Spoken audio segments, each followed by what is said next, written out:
and Swanson. Colin Farrell.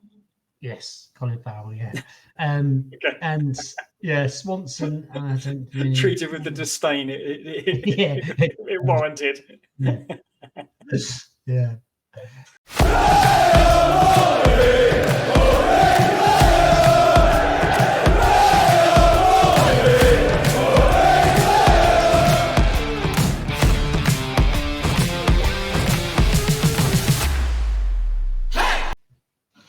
Here we go. Welcome to the Pompey Pod with Mike and Dan. This week, we will be talking about our first championship defeat at home to Sunderland this weekend at Fratton Park. 3-1 Sunderland victory. We'll be talking about that game. We will also be taking a look at the new signings that have come in prior to the window closing and the people that have gone the other way.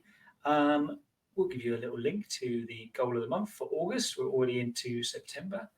And we'll have a look at our top 3 players from this weekend and those that really must do better. Dan, it was coming, wasn't it? It was coming. The defeat was coming.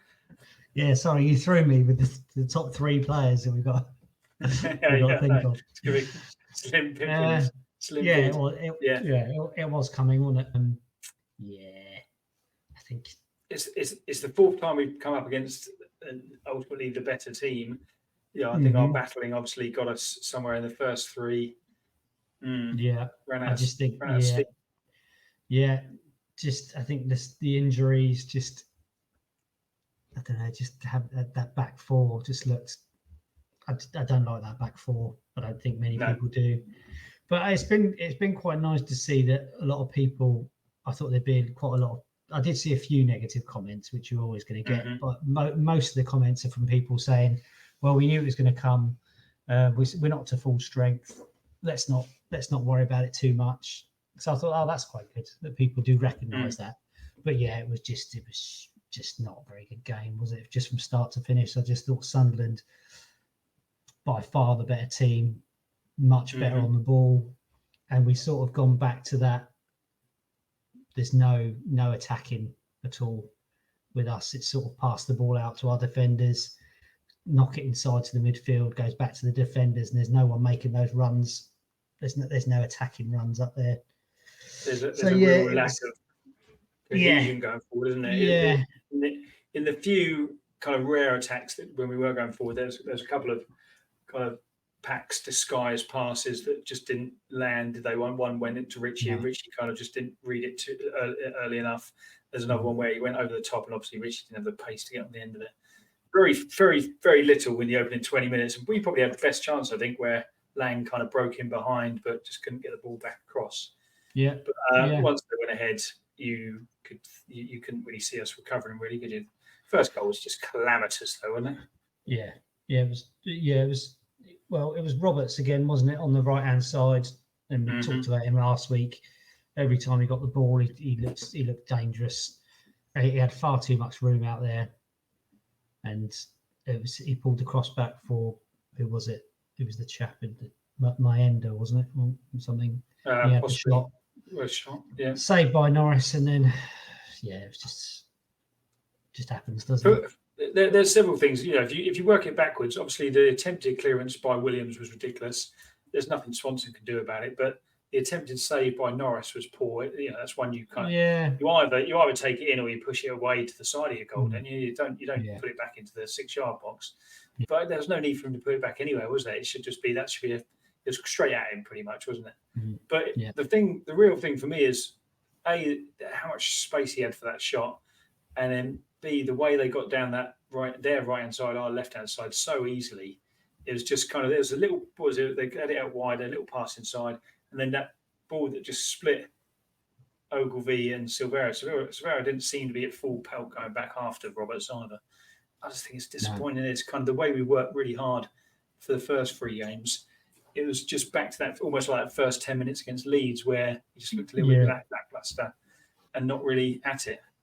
Well, I think if you're playing Silvera and Richie at left and right midfield or left and right wing, then you're putting your fullbacks already under pressure because they're not going to come back. You know Richie's not going to be up and down the wing.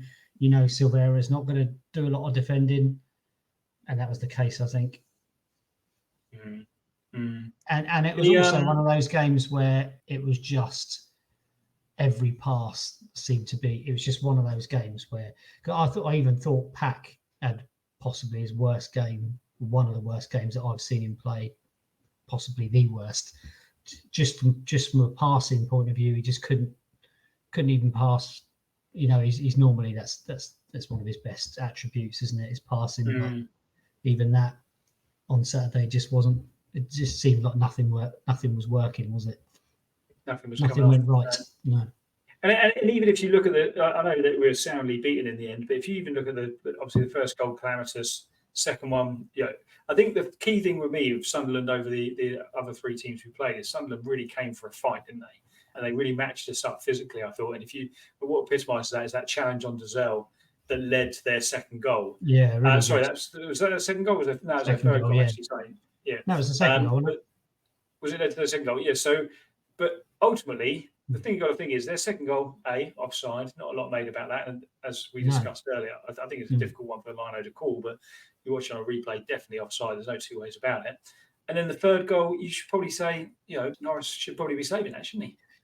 Yeah, it's near post. You'd expect him to do better, but you give that guy all the space and the time and the run into the box, then you can't really blame Norris too much, can you? I don't think.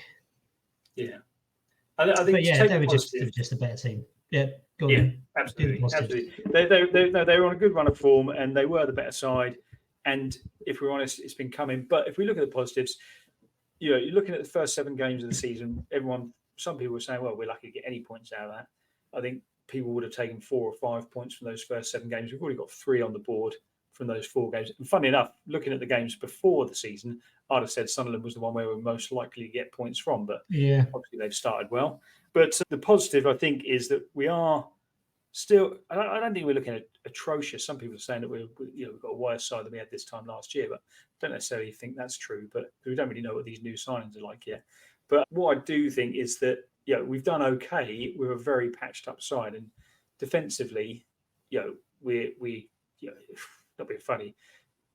We're not going to play with that centre back partnership at all once our first choice centre backs are fit, are we? So if you put Paul and Shocknessy into that back 4, actually it suddenly already looks a lot more solid, doesn't it?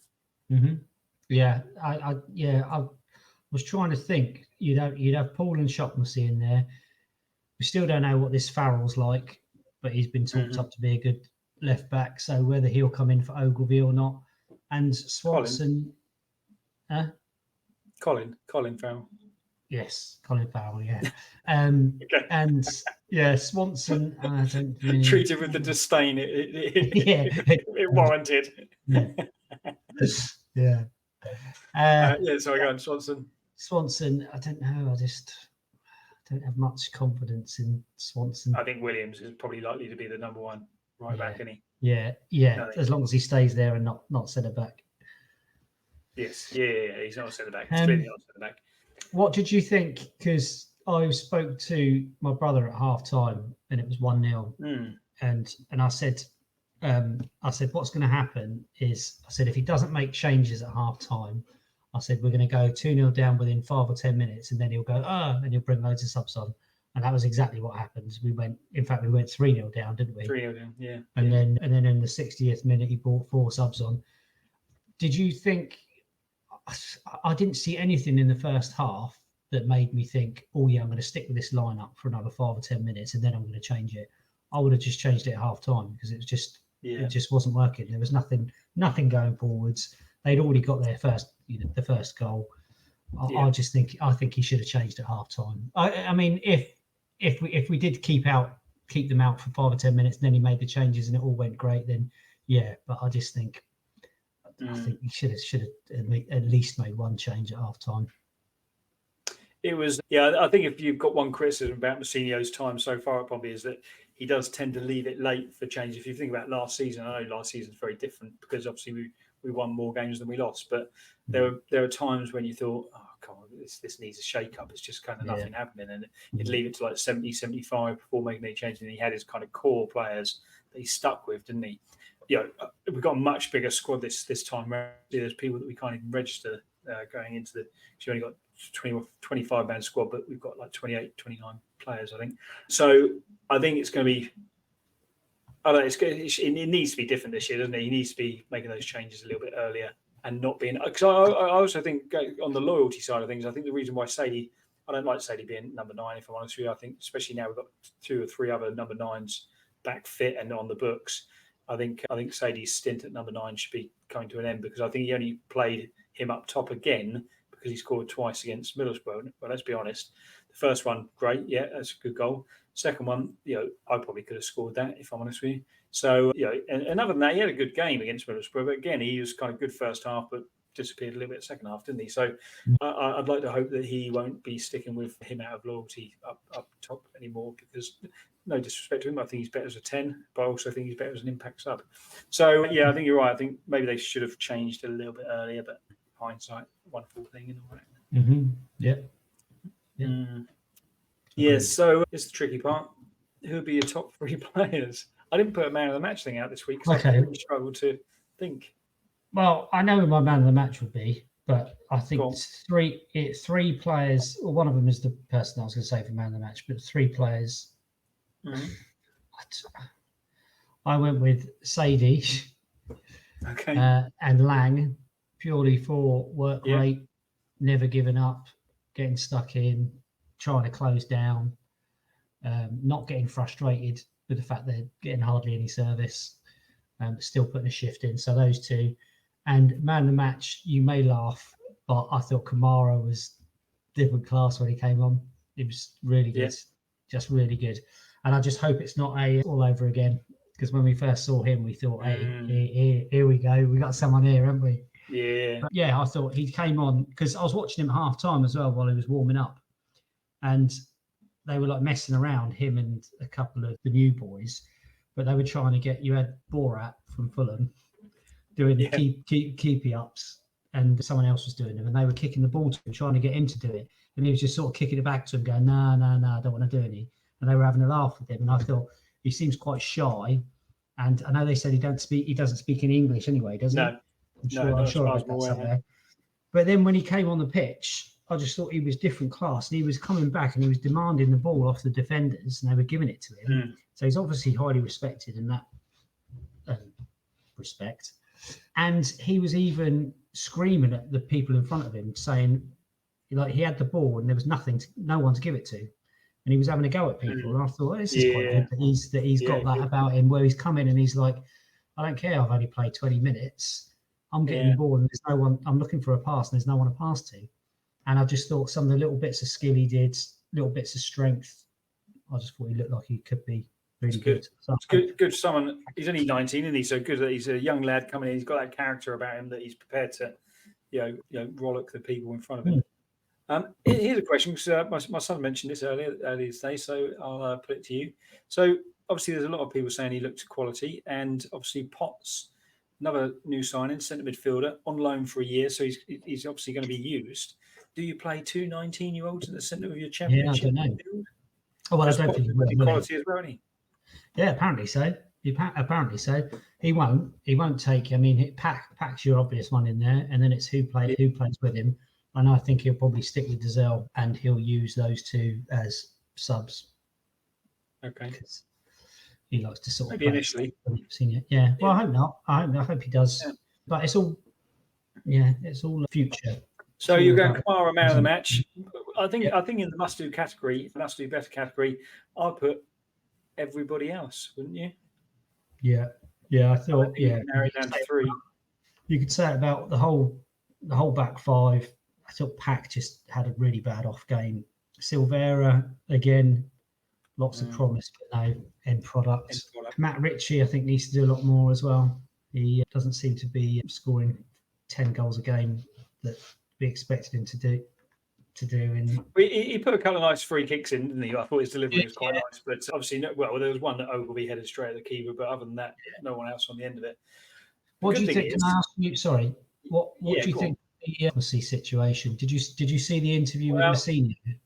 This is one thing I was going to say. There's two things, isn't there? It's shocking to see. Obviously, last weekend he was ill, and then he was out at Victorious, and then he was not playing again this weekend. So initially, I thought potentially before the window closed, I thought, oh, is he going to be sold? Is there somebody coming in for him? Obviously not, because he's still with us, which is good. Apparently, he had a slight thigh issue this weekend. Should be back for the next game, so that's the reason being. However, obviously Moxon not in the starting, and there's not that I've seen. Has there been any reason for that? So are we thinking that maybe these young lads are going to be favoured over Moxon? I don't think Moxon's had a brilliant start to the season. No. So maybe he's going to be one who's going to be maybe out in the cold for a little bit. Yeah, possibly. I didn't think of not even in the squad. But I did think. I don't know. Did you see the interview with Messina when he said about Shocknessy? He was asked about Shocknessy, and no, I didn't see that specifically. It was shortly after the game, and they said, "Oh, so Connor Shocknessy." I can't remember exactly what it was, but he said, "Will he be back next week?" And he just went, "Yeah, he'll be back next week." And he went, "Oh, do we know what's wrong with him?" And he went, "He'll be back next week," or something like that. Completely dismissed.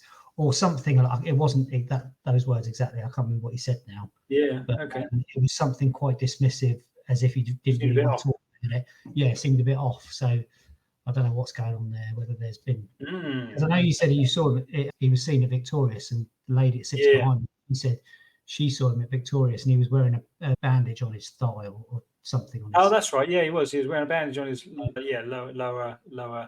So I thought, well, if you're ill, you don't wear a bandage on your thigh, do you? So what is it, ill or injured? So I don't know whether there's something else going on behind the scenes.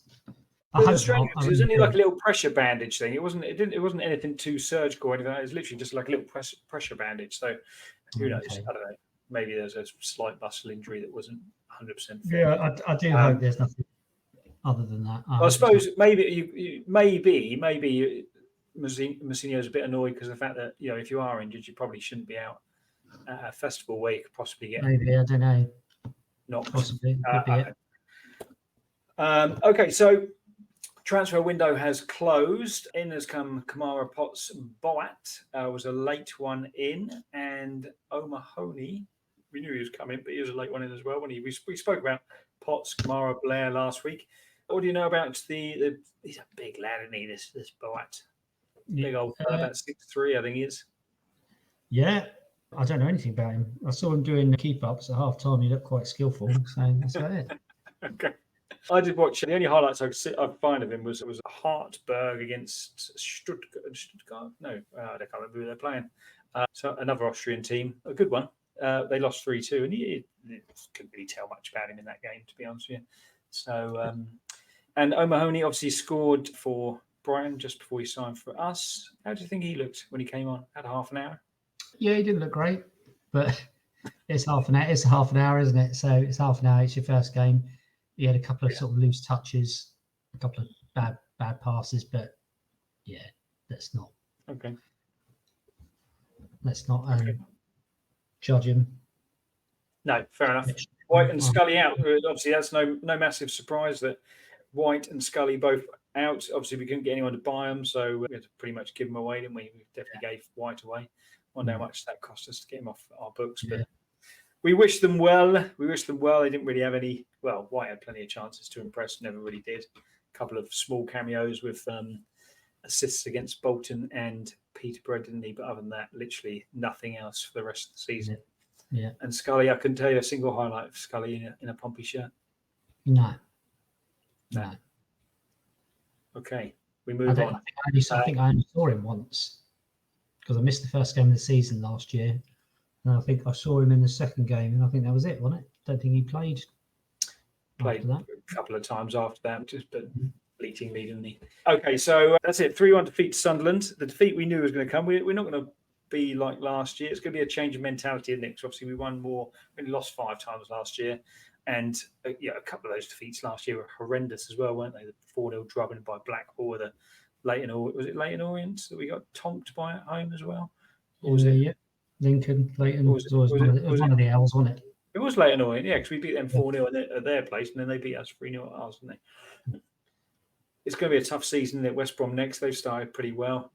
and the only team, well, Luton's the only point they've got this season is from us. So I think, though, looking at the table, if you look at and I know it's early days, but once we've got our players back, bedded in, the new players bedded in, you look at the teams that are down below us already. Hull, never know.